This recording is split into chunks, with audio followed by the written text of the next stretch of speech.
It sounds scarier than it was.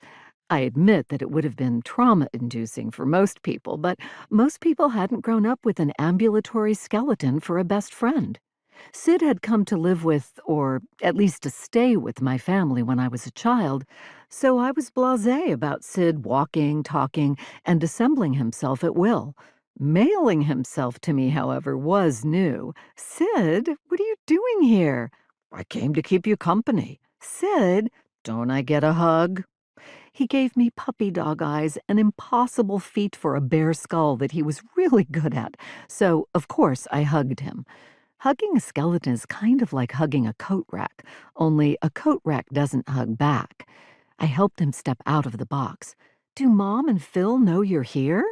I couldn't imagine my parents would authorize this shipment without checking with me. "Not exactly, but hey, we can catch up later. I want a tour of your new digs." He dashed away, rushing from room to room. I suppose it was pretty exciting for him.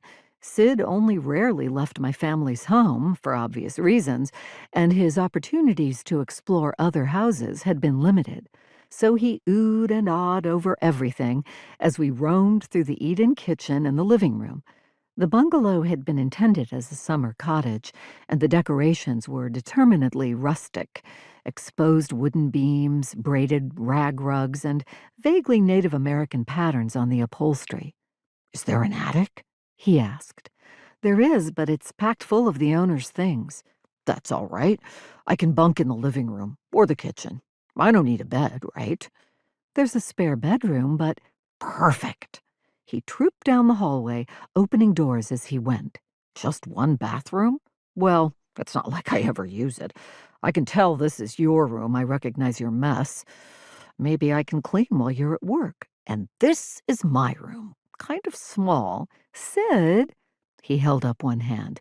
"No worries. I don't need much space. And bonus, the curtains are nice and thick so nobody will see me in here. I'll just go get my things." "Sid, why don't we sit down and talk first?" "Just give me a minute to unpack." "Sid, sit."